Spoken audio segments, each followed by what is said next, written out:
김태현의 정치쇼.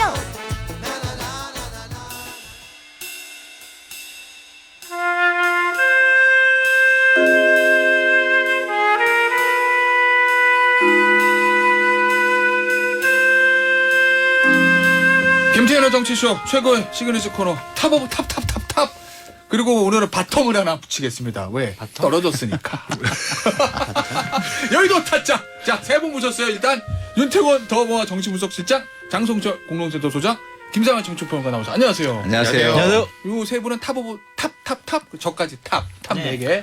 자, 그리고 또 한 분. 바텀. 왜? 낙선했으니까. 에이. 냉정한 거예요. 예. 김대중 전 대통령께서 말씀하시기를 원숭이는 나무에 떠 떨어져도 원숭이지만 정치인은 나무에 떠 떨어지면 아무것도 아니다. 맞는 말씀입니다. 이번 당대표 선거를 낙선하신 천하람 순천갑 당협위원회 모셨어요. 안녕하세요. 아유, 안녕하십니까. 천하람입니다. 네, 저희가 당선자, 낙선자 한 분씩 모셔오려고 그랬는데 이제 당선자는 이 현충원 일부에서 가셔야 되니까. 현충원 예. 가셔야 되거든요.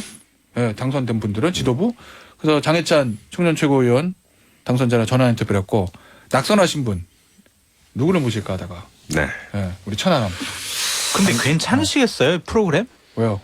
아니 참칭 장성철과 네. 비윤 반윤의 아, 괜찮아. 왜 그러세요, 또 괜찮아. 갑자기. 수박이 하나 있으니까. 그렇죠. 수박 김상해 평론가 또 계시고 유영남 사이 피. 배치가 안 좋아. 왜 네. 두 분을 같이 그러면 붙여서 이게 잘못 앉은 것 같아. 자리 바꿔요 윤 아이, 실장님. 괜찮아요. 오늘 정도는 봐주실 거예요. 낙선하고 나왔는데. 아, 낙선하고 나온 날이기 그럼요. 때문에 예. 저하고 장성철 소장을 나란히 해놨어야 되나요? 균형 잡힌 시사 김태현의 정치쇼. 네. 예. 균형 잡힌 시사 김태현의 정치쇼. 요거를 말씀드리면서 일단 천 위원장 네.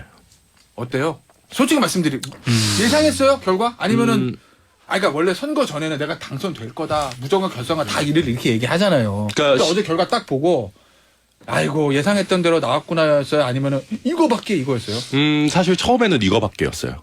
그러니까 확실히 이 인지도의 벽이라는 게 생각보다 높구나. 왜냐하면은 이제는 얘기할 수가 있는데 저희 천하용인 캠프는 돈이 많지 않기 때문에 내부 여론조사를 많이 못 돌렸습니다. 근데 다른 캠프에서 한 것들 그리고 이제 여론조사 기관에서 했는데 당원 샘플만 따로 뽑고 공표를 안 한 부분들이 있었어요. 이제 그런 거는 저희가 많이 받아봤는데 투표 직전까지도 저희가 많이 나오는 거는 26, 27까지 나왔었어요. 제가. 천안 후보가. 네, 근데 이제 그러면 소위 실버 크로스가 되는 거예요. 네, 실버 크로스는 거의 확실하게 저희는 됐다고 봤고 결승을 갈 수 있냐 없냐의 싸움으로 사실 봤는데 어찌 보면은 그 여론조사에 응답하는 당원들도 약간 좀 적극 응답층이었던 것 같아요. 네, 그러다 보니까 조금 소극적 응답층에서 안철수 후보의 지지세가 아직 분명히 남아 있었고 그리고 막판에 오히려 이제 김기현 후보에 대한 공세가 좀 심해지면서 네. 오히려 김기현 후보를 지켜야겠다라고 하는 표심들이 저희가 포착했던 것보다 좀 많이 나왔던 거 아닌가. 구식표들. 네, 그래서 저희가 생각했던 것보다는 이제 그 조용한 다수가 이제 천하람 바람 쪽으로 많이 움직여 주시지 않았다. 뭐 저희 그렇게 평가합니다. 자, 선거를 도와주신 것으로 추정되고 있는 아니에요. 아닙니까? 전 김기현 후보 도와줬다니까요. 뭐 책 갖다 판 거? 아니 그냥 줬어요. 책을 기부한 거? 네. 장성철 장타자는 어떻게 보세요? 소위 말하는 천하용인의 천하용인의 아니 딴 거보다 저는 실패. 그냥 뭐 결과 분석이 한번 많이 했지만 저는 이해가 안 되는 게 이기인 청년 최고위원 후보가 18% 얻었고 우리 천하람 후보가 한 14% 정도 14.5 얻었잖아요. 거의 한 15. 15에서 약간 0.0이 빠지죠. 근데 최고위원 허은하 김용태가 10점 몇 9점 몇 얻었단 말이에요. 네. 그게 이해가 안 가요. 그 선거를 왜냐면 도와주신 분 이해한 건 최소한 천하람 안 도와줬다니까. 아, 저 그래요? 김기현 후보 도와줬다니까요. 아 그래요? 네. 천하람 후보가 이제 얻은 생존 본능이 발동하기 시작했습니다 지금. 아니 방송에서는 김기현 후보를 네. 도와줬어요. 제가 봐도. 방송에서는 네. 나 갈래. 그래요? 나 갈래. 이미 버린 몸이야. 네. 아니, 그래서 천하람 후보께서는 어떻게 판단하시는지 아, 왜 그 부분? 본인이 얻었던 표만큼 이 최고위원 두 분이 얻지를 못했는지 저 그게 제일 궁금하더라고요. 그러니까 사실은 천하용인이라는 네이밍부터 이게 약간 허은하 김용태가 충분히 부각되지 않았어요. 그러니까 이게 사실은 오히려 제가 당연히 부각되는 네이밍이었고 당대표 후보님. 당연히 그렇고 게다가 이제 막판에는 이긴 후보가 장해찬 후보랑 각이 선명하게 서면서 네. 상대적으로 더 많은 주목을 받았는데 허은하 김용태 두 분에 대한 케어가 저희가 좀 약간 미흡했던 것 같아요. 네, 두 분이 네. 그래서 제 생각에는 제 판단으로는 네. 천하용인 정도면은 그래도 꽤 브랜드화 됐으니까 줄투표가 되겠지라고 생각했는데 그게 안 된 거다. 예, 약간 교차 투표들이 생각보다 많았던 것 같아요. 천하람을 찍으면서도 최고위원 정도는 뭐 다른 사람 찍는. 네. 그 앞서 장해찬 청년 최고위원 인터뷰할 때 제가 물어봤더니 장해찬 최고위원의 답은 이준석 전 대표가 아니었으면 천하람 후보 표 더 나왔을 거다 이런 취지거든요. 그러니까 이 장해찬 최고위원의 얘기는 처음에 인지도를 쌓아 올리는 데는 도움이 됐겠습니다만 컷오프 이후에는 이준석 전 대표가 뒤로 빠져줬어야 되는데 본인이 전면에 계속 나오면서 오히려 좋은 후보들이 좋은 후보라고 했습니다. 좋은 천하용인 네 사람이 이준석 전 대표 때 가린 거 아니냐 이런 분석을 내놨던데 동의하시나요? 저는 동의하지 않고요. 네. 그러니까 어떤 게 있냐면 저는 그렇게 봅니다. 우리가 정치판이 냉혹하지만은 어떤 인물의 장점과 단점을 분리해서 우리가 취사 선택하기가 쉽지 않습니다. 제가 대선 때도 그런 얘기를 했어요. 이준석의 이슈 주도력과 공격력을 높게 평가한다면은 본인이 어떻게 보면 주목을 많이 받는 거는 어쩔 수 없는 부분들이 있다. 그거는 그러니까 따라오는 후보 거다. 입장에서 좀 불쾌할 수 있지만 그거는 뭐 어쩔 수 없다. 이준석의 스타일이 그런 거고 그걸 갑자기 바꾸기 시작하면 이준석이라는 사람이 가진 매력도도 같이 감소하기 때문에 네. 그래서 제가 좀 아쉬웠던 건 그런 겁니다. 저희가 좀 늦게 뛰어들다 보니까 그러니까 연설회라든지 토론회에 들어가는 시점에서 제가 양강 구도를 형성을 못하고 2양 내지는 3중 후보 정도로 분류가 됐었어요. 네. 그러다 보니까 제가 내놓는 메시지들이 생각만큼 주목을 받기 어려운 부분들이 있었고 또 한 가지는 천하람이라고 하는 인물에 대한 어떤 대중들의 신뢰나 인식이 덜 쌓인 상황이었어요. 그러니까 똑같은 메시지를 내도 이준석이 가진 서사와 천하람이 가진 서사 내지 정치적인 무게가 다르기 때문에 내놓는 주목도들이 좀 다른 부분들이 있었다. 그래서 저는 실제 선거 때 했던 생각이 저의 진심이고 저는 당연히 이준석 대표 이상으로 제가 주목받기를 원했고 저도 나름대로 열심히 했습니다마는 네.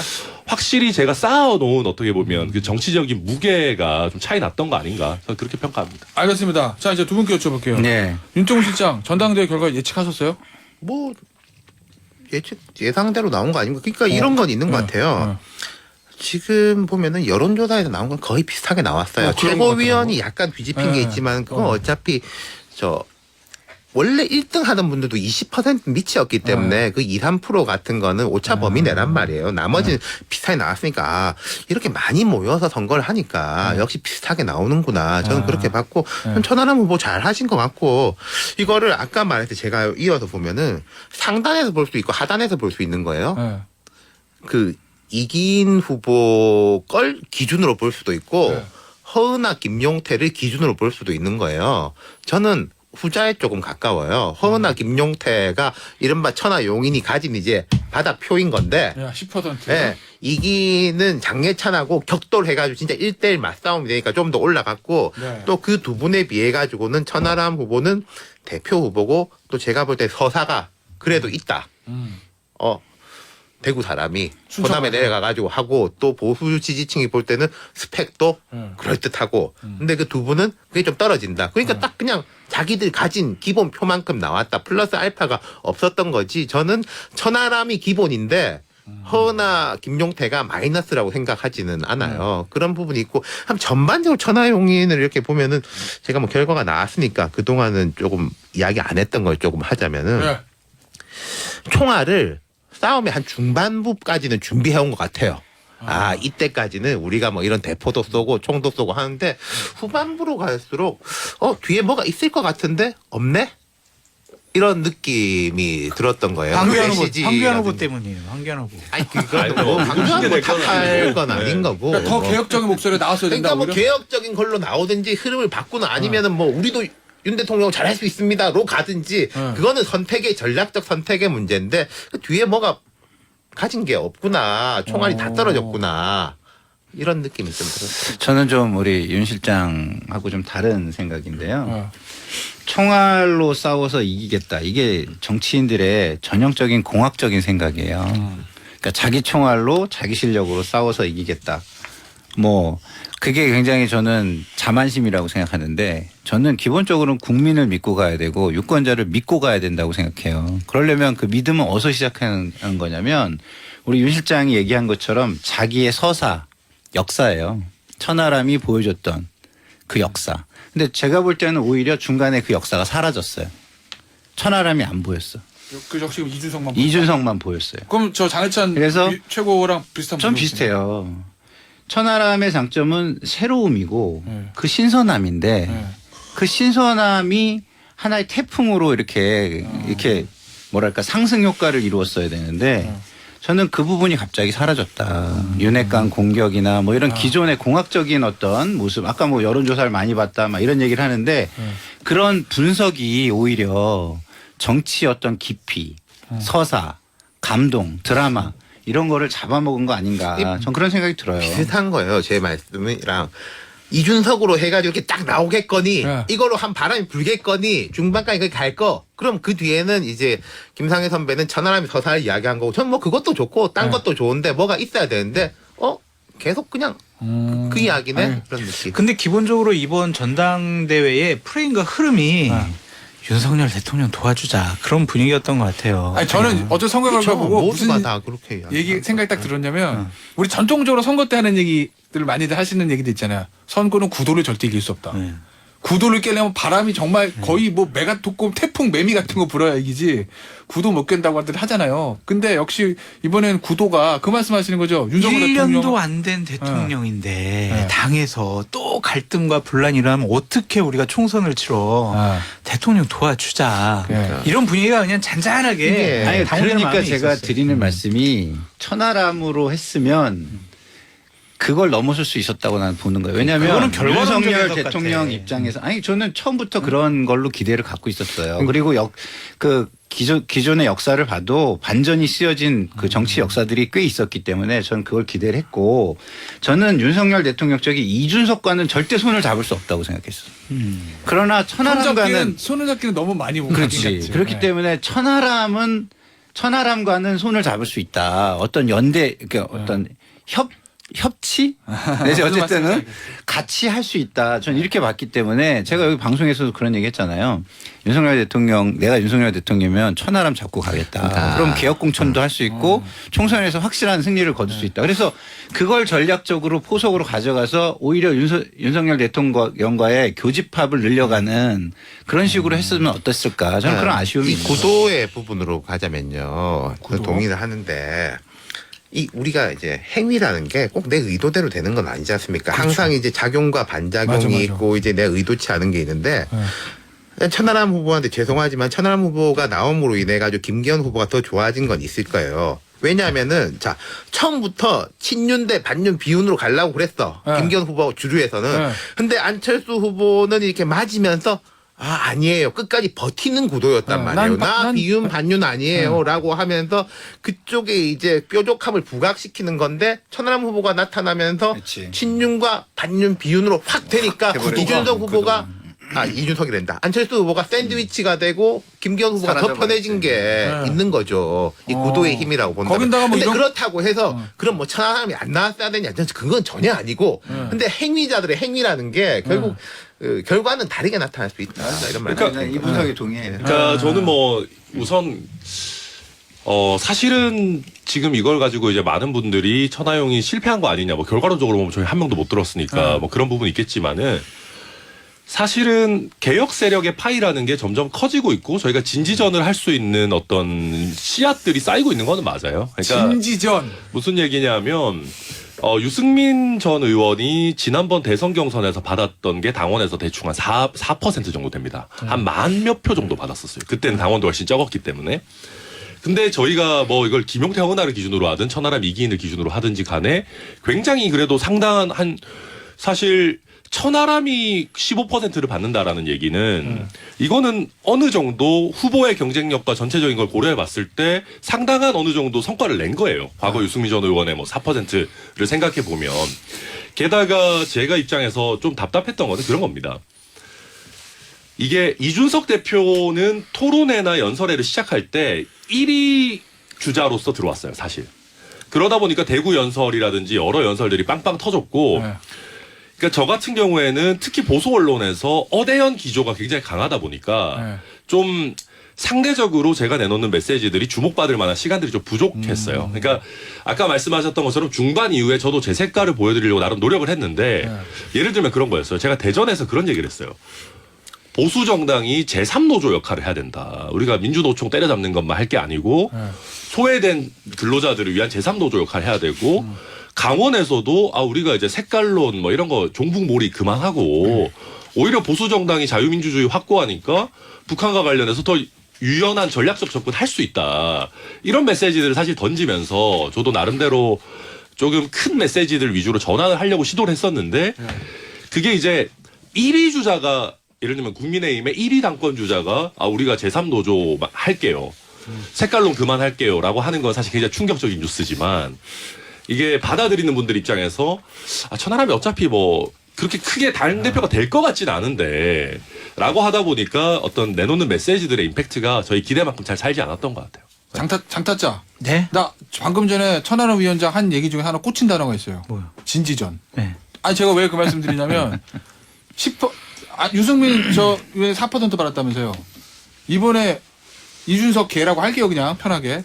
최저 10에서 최대 15잖아요. 18, 최대 18. 최대 18. 네. 그러면 한 12, 3% 그냥 대충 평균 치고 그러면 어쨌든 지금 이 상황에서 당원들 중에서 12, 3%는 친이준석 성향이라는 거잖아요. 근데 그 뭔 의미가 있어요? 무슨 의미가 있어요? 그러니까 그걸로 진지전제라는 게 그러니까 뭘 하겠다는 거죠. 아니 그게 저는 궁금해서. 미래에 네. 뭐 그 미래가 5년 후가 될지 10년 후가 될지 모르겠지만 우리 뭐 천하람 후보, 이준석 후보 대한민국 정치에 중요한 역할을 할 거고 네. 저는 천하람 후보 같은 경우에는 대통령도 될 수 있는 충분한 자질과 스토리가 있다고 생각을 하는 사람이거든요. 네. 근데 이번에 전당대회에서 우리 편 당원이 한 15% 있으니까 우리가 어떤 총선 공천에 있어서 아니면 당 지도부 구성에 있어서 아니면 당의 다른 개혁적인 목소리에 있어서 우리 지분이 있고 우리 목소리를 낼 수 있다? 이거는 용납을 못할 거예요. 용산이. 예. 왜냐? 왜냐? 아니 지금 당대표 최고위원 다 지금 친윤 일세로 깔려 있고 목적이 우리가 원하는 총선 공천을 위해서 이런 지도부 만든 거 아니에요. 거기에 다른 목소리를 조금이라도 인정할 수 있다? 아니면 의미 있게 뭐 대우해 준다? 그런 건 상상할 수 없을 것 같아. 윤 실장. 네. 이준석 진지전 하지 말고 네. 지하로 들어가야 돼. 숨어야 돼 지금. 저는 뭐 이게 내년에 뭐 또 세상이 어떻게 바뀌어 있을지 뭐 누가 알겠어요. 제가 그왜 근데, 여쭤보냐면 박지원 전 원장이 예. 이준석 대표 아니라고 그러는데 분당한다고 이 그러셨다며? 박지원 원장은 원래 권성동 대표 된다고 했다가 저는 이분이 말하는 것이 제 박지원 원장이 저도 좋아하는데 아니, 촉이 떨어진 게 아니라 이랬으면 좋겠다. 그렇지. 그치. 당위적인 걸 말하는 게 있다라는 걸 감안해야 된다는 거고 그리고 이제 저도 이제 뭐 천하람 후보하고 다 잘 됐으면 좋겠는데 유승민 계승 이런 이야기는 저는 굳이 할 필요 없다고 생각해요. 유승민이란 단어를 잊어라 이런 말씀 드리고 싶어요. 이준석이라는 단어도 있어야 그렇죠. 돼. 국민의힘 지지자들이 볼 때 난 좀 보수적인데 우리 좀 넓어져야 되고 이런 사람도 있어야지라는 마음이 한 구석이 있다고 봐요. 그러니까 네. 15% 나왔지.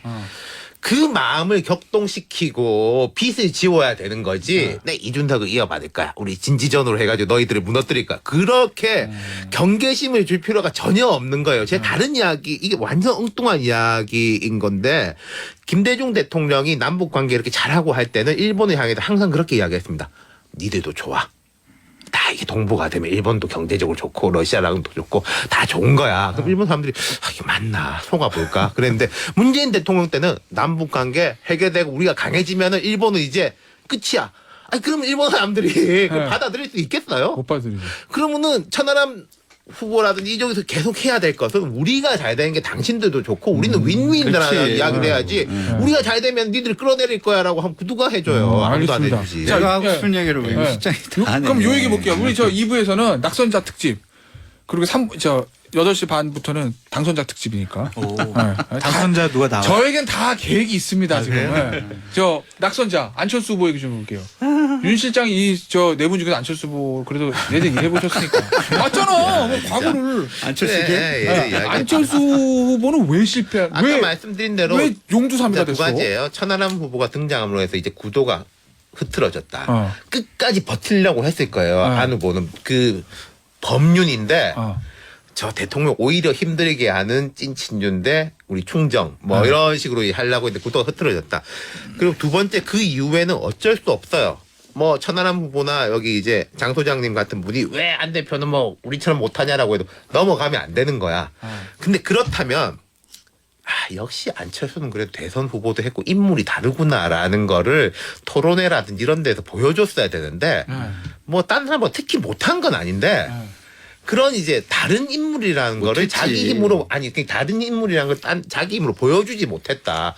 고만고만한 느낌이었다. 그러면 예를 들면 그게 못한 거야. 예를 들면 그 상대평가로 4명의 후보들 천안 후보가 4명 유권자들 당원들 봤을 때 야 그래도 저 4명 중에서 이번에 당대표가 누가 되나 상관없이 대선 후보는 그래도 안철수 하나뿐이잖아. 그래 요걸 급이 줬어야 된다는 거야. 다르구나라는 걸 보여줬어야 되는데 그게 그걸 못 보여준 거야. 아니 뭐 꼭 대선 후보로서의 그것뿐만이 아니고 나는 구도가 흔들렸다. 이게 누구 잘못이냐? 나 이거 따져봐야 된다고 봐요. 나는 이거 안철수 본인의 잘못이라고 생각해요. 왜냐하면 결선 전략으로 간다고 만약에 생각을 하면 왜냐하면 뭐 예선에 그러니까 첫 번째 승부에서 이길 수가 없다라고 본인도 판단했을 거 아니에요. 그럼 결선 전략으로 간다 그러면은 그 반윤으로 싸우는 거는 그냥 천하람 후보나 황교안 후보한테 맡기고 본인은 기존에 나는 이거 다 끌어안고 갈 수 있는 사람이야. 넓게. 이 처음에 그 스탠스 그걸 저는 유지하면서 갔으면 결선 전략을 취할 수 있다고 봤는데 황교안 후보의 어떤 네거티브에 올라탔어요. 중간에. 그러면서 저는 구도를 또 스스로 그르친 부분이 있다라고 저는 그거는 생각해요. 황교안이 하게 두고 네, 맞아요. 또 뭐 용산 공격은 천하람이 하게 두고 그렇게 했어야지. 근데 그걸 아까 말한 게 겹치는 거죠. 자기 캐릭터와 다름을 못 보여주니까 자꾸 이제 따라가는 거죠. 뭘 해도 안 된 그런 선거였고 안철수 저렇게 후보는- 김기현 운동을 하고 다녔어요. 안철수 후보는요. 장성철 생존 프로젝트. 국민의힘과 보수파 정당의 식구가 됐다. 인정을 받았다는 것만 해도 큰 성과예요. 그러니까 저도 25% 얻은 게 안철수 그렇죠. 후보가 저는 23%. 최악이라고 보진 않는 게 그럼요. 이 천하람 후보 면제에서 이런 이야기하기 그렇지만은 2, 3위 표 차이도 꽤 났잖아요. 7%. 그러니까 반윤이 아니라 비윤 비주류의 대표성을 가지는 데는 성공했다. 그리고 뭐 제가 이게 이 행정관 뭐 고발 이거 어떻게 할지 잘 모르겠는데 깨끗하게 접으시라. 뭐 어제 페이스북 메시지 보니까 접을 것 같던데. 어차피 민주당 네. 시민단체가 고발할 거예요. 접는 게 낫죠. 나는 윤 실장의 이런 분석 때문에 천하람 후보가 참 안타까운 거예요. 왜 또 왜? 왜냐하면 안철수 후보의 이런 의미를 안 남겨줄 수 있었거든. 그러면 반전으로 갈 수 있었거든. 맞아요. 네. 어? 근데 지금 오히려 안철수 후보의 의미를 남긴 셈이 돼버린 거예요. 저는 천하람의 어떤 그러니까 아까부터 제가 얘기했지만 공학적 생각이 너무 강하다. 진지전? 세력으로 이기겠다? 이게 굉장히 공학적인 얘기예요. 그게 아니라 새롭게 등장하는 사람은 옛날에 노무현처럼 나의 철학과 가치가 있다. 이거를 폭발시켜 달라. 이렇게 싸우는 게 저는 맞다고 저는 보고 그게 안 돼도 그거는 하나의 깃발이 돼서 오히려 진지의 역할을 한다. 저는 이렇게 생각하거든요. 자, 천 후보가 그 얘기 물어보면 안 돼? 일단 그러니까 제가 진지전을 한다라는 게 뭐 예를 들면 뭐 세력을 당장 규합해서 그거를 뭐 현금화 해가지고 뭐 당장 지분 요구를 하고 이러겠다라는 개념이 아니고 저는 기본적으로 그래도 보수라고 하는 어떤 하나의 흐름에서 개혁 성향의 보수 집단들이 커지는 데 역할을 해야 된다라는 뭐 그런 형태의 진지전을 말씀드리는 거예요.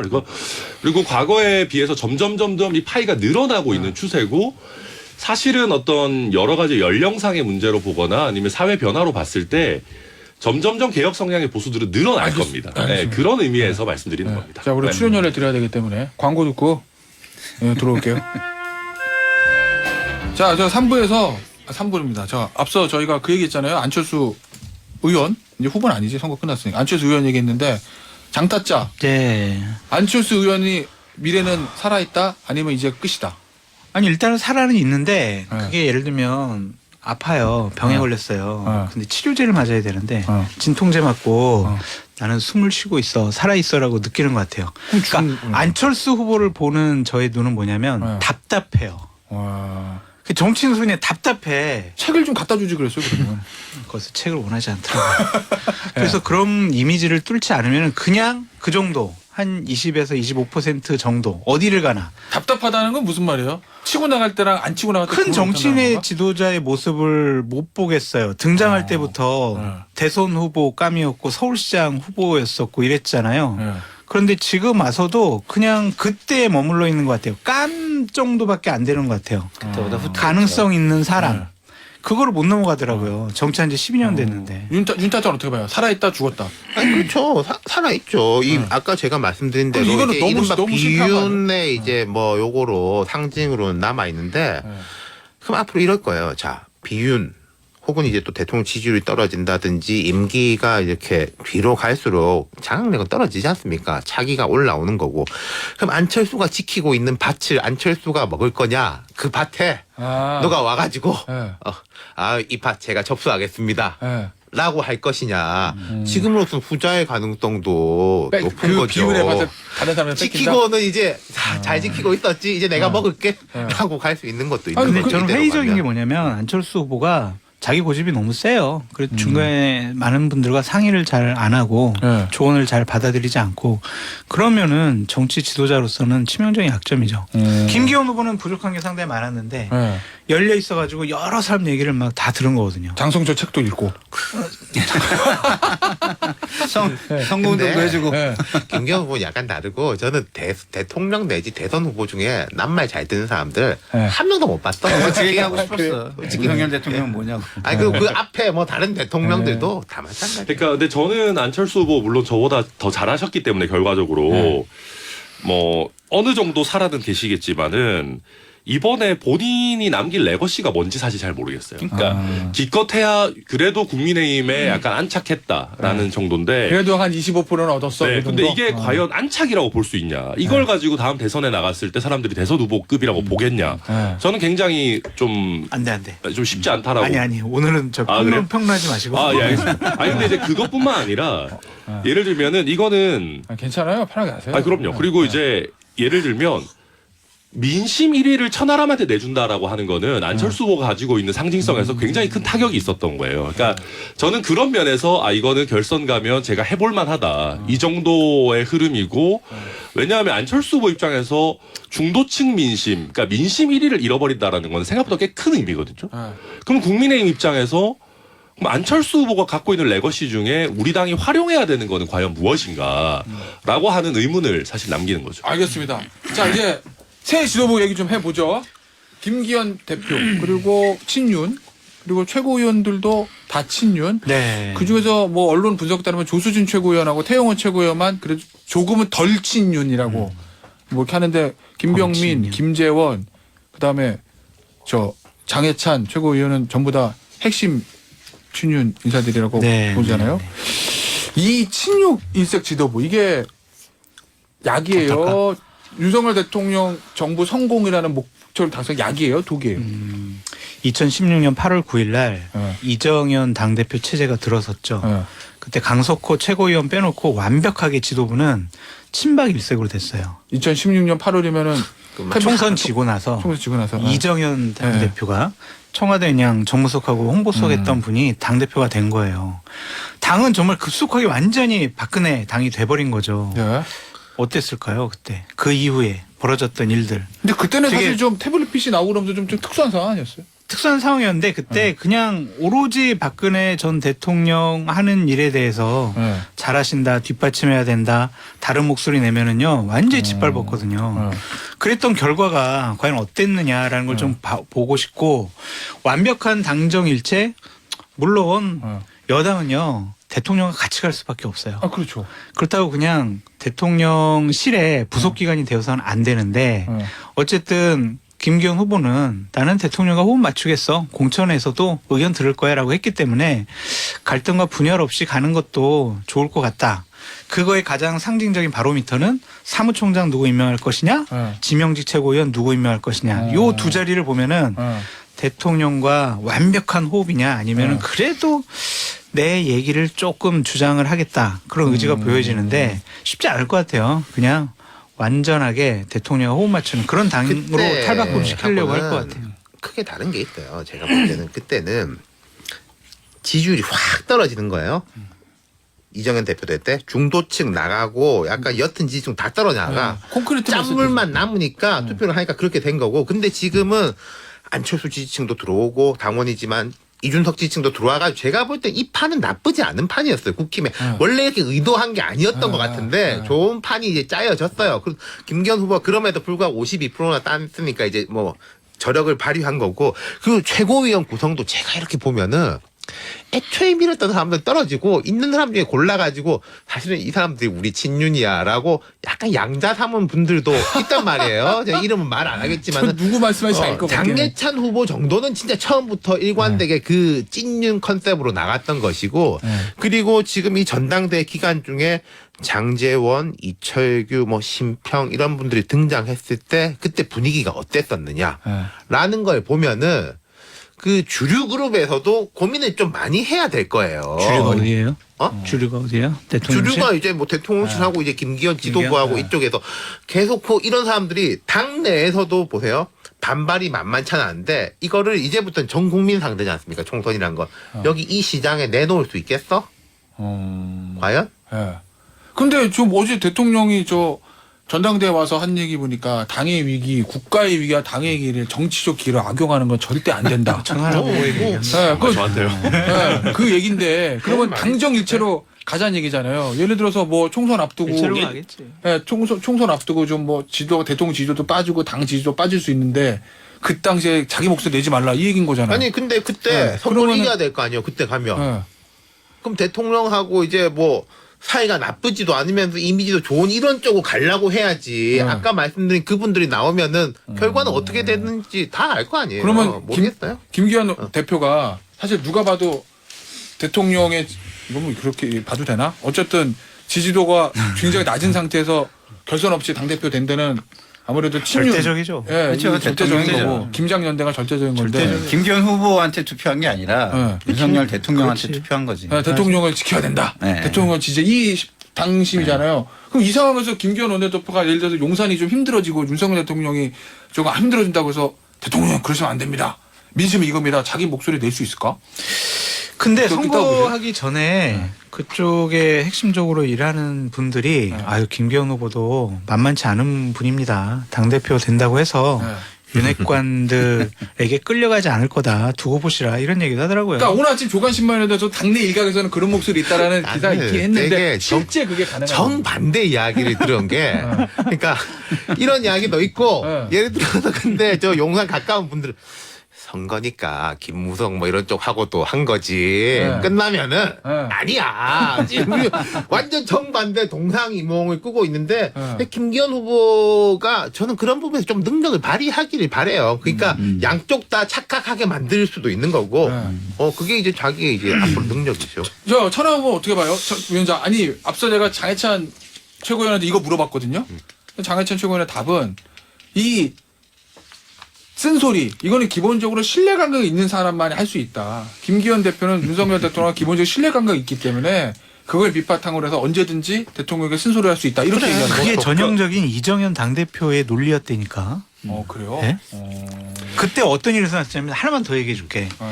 이정현 당대표를 쫓아내자고 이정현 당대표 그만두라고 사무처에서 들고 일어났어요. 역대 그런 적 없어요. 대통령과 호흡 맞추는데 왜 당 사무처 사람들은 왜 그런 판단을 했겠냐고. 그러니까 제가 안철수 후보에 대해서는 나름대로 제 본심을 얘기했지만은 새로 출범하는 지도부에 대해서는 저도 뭐 당연히 덕담을 건네고 싶고. 그러세요. 계속 네. 이상한 소리 하지 마. 네, 그래서 저도 굉장히 아끼는데? 그러니까 덕담을 건네고 싶고 그런 어떤 온건함과 합리성을 가진 분이거든요. 원래 김기현 후보가. 그러니까 이제 선거 과정이었기 때문에 어떻게 보면 치열하게 붙었던 것이고 그러니까 본래 본인의 페이스를 찾으시면은 저는 그런 중간에서의 어떻게 보면은 뭐 교량 역할 이런 거 충분히 잘하실 수 있을 거다라고 봅니다. 그러니까 그런 바람이 있어요. 저도. 근데 이번에 저는 전당대회 결과를 보면서 우리나라 정치 어떡하나 저는 이런 생각을 했어요. 점점 정치가 실종되는 모습이 양당에서 보여지고 있고 민주당 걱정을 더 하십시오. 그러니까 양당이 다 그래요. 양당이 또 민주주의가 실종되는 모습이 보여지고 있어요. 그리고 제가 본 거는 북한은 북핵을 완성했는데 국민의힘은 윤핵을 완성했구나. 이 핵을 오늘 방송 하시려고 준비해온 말인 것 같은데 느낌에? 아니 저 그런 느낌이 들었다니까요. 저는 이게 핵이야 핵. 핵은 바르게 쓰면은 발전에도 쓰이고 좋은데 쓰일 수 있지만 잘못 쓰이면 폭탄이 되는 거잖아요. 그래서 저는 김기현 후보가 정말 이렇게 전기도 공급하고 이런 핵이 됐으면 좋겠다 이런 생각을 좀 많이 했어요. 근데 굉장히 좀 지금 현재의 결과로만 보면 좀 암울해 보이는 느낌이에요. 저는. 그래도 희망을 잃을 수는 없잖아요. 놓을 수는 없잖아요. 한번 지켜보겠습니다. 그래서 네, 저는 김기현. 일단은 김기현 후보가 빨리 천하람 후보, 안철수 후보, 황교안 후보 만나자고 해가지고 연포탕?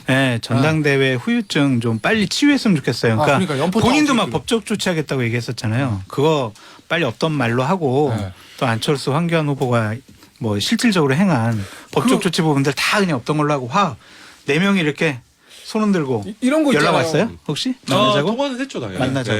전당대회 끝나면 당직 같은 거 배분하고 막 이렇게 많이 하잖아요. 탕평책으로. 그러면 김기현 후보 두 개잖아. 자, 용산과 제 그냥 빙이 됐어요. 제가 김기현 후보예요. 성대모도 못해도 용산과 당정일체. 이거 정치적 기회로 악용하면 안 돼. 그러면은 윤핵관 친윤 핵심으로 지명직 최고 사무총장 해야 될 것 같고 얼마 전에 아침 신문 보니까 뭐 이철규 의원 사무총장설 나오던데 그게 아니라 선거 때 치열했으니까 탕평하려면 안철수 후보 가까운 사람들 당직도 좀 줘야 될 것 같고 막 없어. 두 가지 고민할 거 아니에요. 어? 고민 안 할 것 같은데요. 고민 안 할 것 같아요. 뭐로 가? 전자로? 아니 고민하길 바라지. 일방적이겠죠. 일방적이겠죠. 그거를 또 용산에서 원할 것이고. 그럼 연포탕 못 끓이는 거 아니야 그러면? 그러니까 연포탕은 당직 인선으로 한다기보다는 나중에 그냥 공천 이 보장할 수 있는 것도 아니고. 후보분들과 네. 이렇게 좀 화합하는 모습 보이면 될 거고. 에이, 그게 저는 무슨 바람이 연포탕이야. 있다면 그럼 연포탕은 또 낙지 넣고 이래야 돼. 그러면 그냥 파 하나 썰어 놓는 거야. 아니 바람이 있다면 네. 천하람 후보 같은 경우에는 보수파의 인재를 좀 키워서 김기현 후보가 대통령에게 좀 건의를 해서 어디 좀 장관직 이런데 네. 좀 경험해보게. 장관감 출마 못 얼마나 하는데. 좋을까요? 장관 그거 심해 못해. 자 그러면 제가 김기현 잠깐 내가 후보 물어볼게. 내가 김기현 후보예요. 윤 실장 나 연포탕 어떻게 끓여야 돼? 그럼 뭐라 그러실 거예요? 일단은 저는 당직 뭐 지명직이라든지 이런 거 할 때요.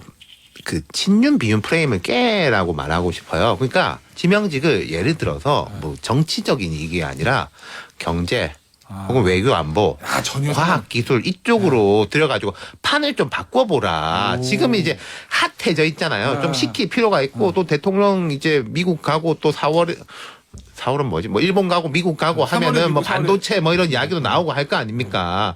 또 민주당도 뭐 반도체 저기 더 올린다며 그쪽으로 아예 바꾸시라. 그런 조언을 하고 싶어요. 그게 한 6개월은 갈 수도 있다. 그럼 사무총장. 그럼 제일 핵심 사무총장. 사무총장은 뭐 핵심 시켜. 사무총장 어떻게 시켜요? 그래 사무총장은 뭐 하고 싶은 사람 시켜야죠. 아이 뭐 그런 게 어딨어요. 그러니까 친윤 소위 말하는 윤핵관이라고 불리는 친윤 핵심으로 사무총장 안 치는 게 사무총 임명을 맞냐? 아니면 용산과의 관계 설정 때문에 이게 앞으로 이런 게 탕평 있을 때문에 거예요. 비운을 김기현 말도 안 돼. 후보의 어깨도 무겁지만은 용산의 어깨도 되게 무거워진 게 예전에 저 누굽니까 황우여 대표 시절에 네.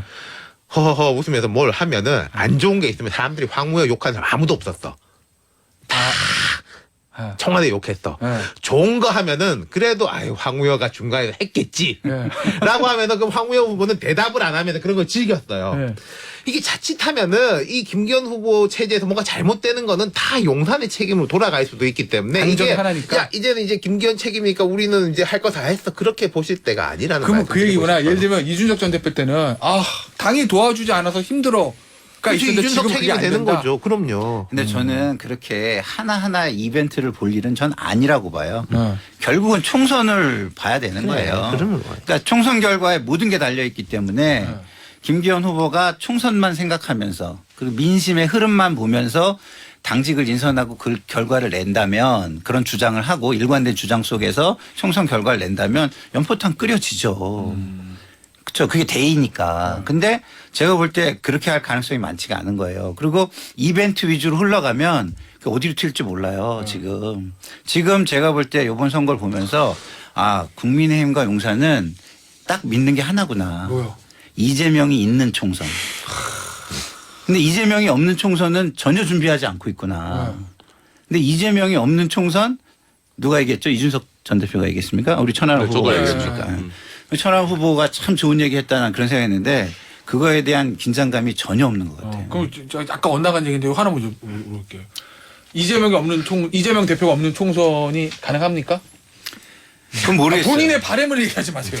그건 모르겠어요, 솔직히. 네. 왜냐하면 제가 어제 뭐 인사들을 좀 저녁 때 만났는데 굉장히 저변의 어떤 운동 활동가 핵심 분들이에요. 네. 근데 그분들이 그런 얘기를 하더라고요. 이번 총선이 너무너무 중요하다. 네. 민주당은 좀 깨져도 정당이 있고 제도가 있으니까 살아가겠지만 네. 이 운동 그 저변에 있는 사람들은 이번 총선에 지면 정말 지옥이 열린다. 굉장히 절박하다. 이런 얘기를 하더라고요. 그 절박성이 있으면은 제가 볼 때는 이재명 대표가 물러날 수밖에 없는 상황이 올 수도 있다. 저는 그렇게 생각해요. 알겠습니다. 오늘 주제가 아니라 나중에 얘기하고 고 이재명 대표가 물러날 수도 있다라는 거에 대해서 우리 장성철 장타자가 피식 웃었다는 거. 예. 물러나겠죠, 뭐 어차피 뭐. 그래요? 내년도 한 1월 달쯤에 내년 1월 달쯤에 공천 다 해놓고? 예, 예. 공천 다 해놓고. 예. 저는 그러니까 김기현 당대표가 되게 어깨가 무거울 텐데 왜냐하면 어제 대통령께서 숙제를 남겨주셨잖아요. 자, 정치적 3대 개혁 3대교. 할 테니까 우리 혼연일체 돼가지고 이거 뒷받침 잘해달라고 미션 임무를 주셨단 말이에요. 그게 야당과의 관계 때문에 쉬운 게 아닌데. 그래서 이제 원내대표 선거가 이제 4월달에 곧 있을 거 아닙니까? 그 사람이 이제 누가 될 것이냐. 그 사람과 힘을 합쳐서 정말 야당을 어느 정도 설득해내서 법안을 최소한이라도 좀 바꿀 수가 있는 것이냐. 그거를 아마 윤석열 대통령 기대하지 않을까? 총선 공천은 내가 할 테니까 너는 지금 야당 지금 상대하면서 좀 개혁 입법안 좀 처리 좀 해줘. 근데 이런 미션. 저는 뭐 그게 예를 들어 주호영 원내대표는 평가가 되게 높은 사람이잖아요. 제가 봐도 잘해요. 근데 이제 한때는 이제 용산하고 이제 친윤이 막 압박했잖아요. 이거 뭐. 근데 주호영 원내대표는 제가 볼 때는 마음만 약간 바뀌면 편해. 아니 내가 의석이 많은데 못 따오면은 능력이 부족한 건데 네. 의석이 모자라는데 못 따오는 게 뭐 어떡하란 말이냐. 다음 원내대표도 뭘 어떡해요. 할 수 있는 방법이 있나. 근데 이대로 가면 원내대표도 아마 친윤 의원이 되는 게 뭐 아, 근데 다 친윤이에요 지금. 근데 이제 네, 그런 근데. 아까 제가 비유는 최고위원 없어요. 뭐 양자론 이야기한 것처럼 친윤 중에서 찐이라고 불릴 사람 중에 원내대표 나온 사람 있나요? 아니, 솔직히 소위 말하는 범윤핵관이라고 불리는 분들. 그러니까 법률으로 보면은 그 중에서 누군가를 이렇게 픽업하겠죠. 근데 이른바 그 없어요. 아주 코어 그룹은 없지 않나요? 그러면은 지금 누가 유력해요 원내대표? 김학용, 박대출, 네. 뭐 윤상현, 네. 윤재옥 이런 분들이 좀 오르내리고 그러니까 있죠. 김기현 플러스 그런 분들 간판으로 총선을 어떻게 치르냐고요, 솔직히. 그렇게 안 치르려고 지금 용산에서 생각하고 있어요. 자, 그럼 저는 윤 잠깐만. 대통령이 당 위기를 악용하는 세력 이걸 보면서 저는 친윤 세력을 저는 생각했어요. 당의 위기는 윤석열 대통령이거든. 내가 볼 어머나. 때는. 어머나 저런 네. 해석을. 장수타자 네, 방금 네. 그 얘기. 네. 그 총선 그렇게 김기현 당대표하고 네. 지금 거론대로 원내대표 총선 치를 수 있겠냐고라는 이 김타짜 얘기에 대해서 아니죠, 그거는. 용선에서 그렇게 생각하고 있지 않고 다른 거 준비하고 아, 있잖아요. 대통령 얼굴로 지금 총선을 치려고 하는데 지금 뭐 당과 원내대표 사무총장이 뭐 하겠어요. 결국에는 그렇구나. 끌려갈 수밖에 없죠. 윤타짜 그 방법은 몇 가지가 있겠죠. 뭐 근데 오늘 아침 벌써 조간심에 그 얘기 나오대요. 용산 출신에서 총선 출마하고 싶은 30여 사람들 명이. 30명이 이른다. 30명밖에 안 되겠어요. 아니, 더 돼요? 더 그럼 되죠. 그 명단이 내려왔을 때 김기현 대표는 어떻게 처리하느냐. 이거 또 관건하다. 저는 누차 이야기했는데 이거 다 대통령 지지율에 달려 있다고 봐요. 대통령 지지율이 예를 들어 되게 높아. 대통령 따라가면 총선 이겨. 따라가는 거예요. 그리고 대통령 가까운 사람들이 우리 국민의힘 입장에서 볼 때는 좋지 않은 지역구에 나와준다라고 하면은 대환영이지. 근데 대통령 지지율이 낮아. 그럼 대통령하고 가까운 사람이 나가고 싶어 하는데 이 사람들이 다 영남, 강남에 와가지고 너 비켜. 라고 하면 분란 시작인 거죠. 뭐 간단해요, 저는요. 이건. 그때 상황 보고 저는 김기현 대표가 처리할 게 별로 없을 것 같아요. 그냥 다 경선 붙이면 돼. 어디를, 왜냐면 뭐를 경선? 지금 이런 윤석열 일색일 때는요. 윤석열 청와대 출신 행정관 이것만 해도 지지율 차이가요. 그 옛날에 그 노무현 2020년, 행정 그렇죠. 2020년 민주당 총선 때도 예. 문재인 청와대고 예. 그것만 해도 벌써 15% 차이가 확 나버려요. 나는 약간 다르다고 생각해요. 달라요. 노무현 나는 많이 달라요. 이렇게 내 것이 하고 지금 이제 그 아니 지금 지금 국민 뭐- 여론은 반영이 안 되는 경선이잖아요. 아니면 저희 공직선거 할 때는 5대5로 하죠. 그래요? 네. 그럼 좀 다르겠네. 네. 알겠습니다. 천 위원장. 네. 내년 총선 출마합니까? 네, 출마하죠, 당연히. 앞으로 어떤 정치적 계획을 공천 받죠? 뭐 그건 받을 거라고 저는 생각하는데. 왜냐하면 저 라이벌이 별로 없습니다. 그러니까 이제 저는 어떻게 보면은 이제부터는 저도 말 한마디 한마디가 사실은 의미를 갖는 정치인이 됐어요. 그럼요. 그러니까 맞아요. 이번 선거부터가 어떻게 보면 저도 정치적인 어떤 급이 높아졌죠. 그러니까 행보를 쌓아가는 그런 과정이기 때문에 저도 하나하나씩 조심해서 이제 돌다리도 두드려 보면서 갈 생각이고 저희 천하용인 팀이 어떤 의미에서는 다 어떻게 이제 지도부에서 빠졌잖아요. 그럼에도 불구하고 저희가 지도부 바깥에서 어떤 역할을 할 것인가 그리고 하나의 그룹으로서 계속 좀 당내에 좀 부족한 개혁의 목소리 이런 것들을 내겠다 저는 그렇게 생각하고 있습니다. 자, 하나만 여쭤볼게요. 진짜 민감한 질문인데 네. 지역구 옮길 생각 있으십니까? 저는 없습니다. 근데 제가 그 얘기 왜 여쭤보냐면 사실 현실적으로 순천에서 당선되는 거의 불가능이잖아요. 쉽지 않잖아요. 예전에 이정현 의원 같은 경우에는 곡성 출신에서 곡성표 다 가져 순천 출신의 민주당 후보들 표 갈라져 이 상황에서 당선이 된 건데 그러니까 물론 현실적으로 어렵잖아요. 저도 뭐 쉬운 도전은 아니라는 건 뭐 이미 알고 있고, 근데 네. 제가 이번에 선거 치르면서 제 개인적으로 가장 뿌듯했던 성취를 하나 꼽으라면은 네. 이게 또 줄줄 읊어야 될지 모르겠지만은 호남 정치 지도자 조사에서 제가 이재명, 이낙연에 이어서 3위를 했어요. 국민의힘 보수 진영에서 1위라. 보수 진영에서는 1위고 물론 퍼센트는 당연히 높지 않았습니다. 근데 그러면서 순천에서도 제가 굉장히 엄혹한 시절에 권력에 맞서가지고 그래도 옳은 얘기를 하는 정치인이구나 라는 거에 대해서 저는 꽤 많이 신뢰를 이제는 보내주시고 있어가지고 저는 그런 부분들이 제가 순천에서도 정치를 해나가는 데 있어가지고 아주 소중한 자산들이 될 거다. 그 위에 얼마나 쌓아 올리느냐는 사실은 저의 몫인 거죠. 네. 마지막으로 저는 천하용인 이 천하람 위원장 비롯한 그분들 때문에 이 전당대회가 너무 흥미롭고 재밌고 즐거웠었다. 그래서 관전자 입장에서 너무 고맙고 감사했다. 앞으로도 많이 응원하겠다. 그렇게 아니, 저희가 말씀드립니다. 장 소장님 재밌으라고 나온 건 아니었는데. 아니 근데 저 같은 사람도 굉장히 스릴이 느껴지고 되게 설레었어요. 그럼요. 뭔가 드라마를 볼 수 고생했어요. 있을 것 같은 막 기대감이 있었어요, 사실은. 근데 제가 아직 쌓아놓은 게 그거에 미치지 못했어요. 저도 추가적으로 더 나은 모습 충분히 보여드릴 잘 생각- 했습니다. 지금 말씀하신 자세만 보면 충분히 성장하시겠네. 알겠습니다. 오늘 여기서 마무리하죠. 장타짜, 김타짜, 윤타짜 그리고 천 위원장이었습니다. 감사합니다. 감사합니다. 감사합니다.